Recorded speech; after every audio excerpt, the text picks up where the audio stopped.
السلام عليكم ورحمة الله وبركاته. طبعا هنشرح لحضراتكم طريقة عزل الأسطح مع الشاش بمادة الدي سي بي. طبعا الخطوات بيتم الأول غسيل السطح ده على الطبيعة، سطح كان فيه تسريب مياه.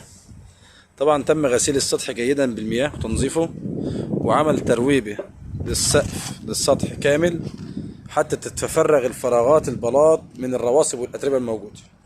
وبعدين يتم ترويب السطح بمادة الأسمنتية اللي هي الدي سي بي مع مادة البند. بعدين نبدأ نركب الشاش. بعد الشاش نبدأ نديله وجه عازل بالأسمنت الكيميائي زي ما حضراتكم شايفين كده. بعدين بنترك السطح يجف، لازم يجف 24 ساعة حتى نعتيه اللي هو العازل المطاطي اللي هو الدولمن الاستروف، وده من أفضل أنواع المطاطي.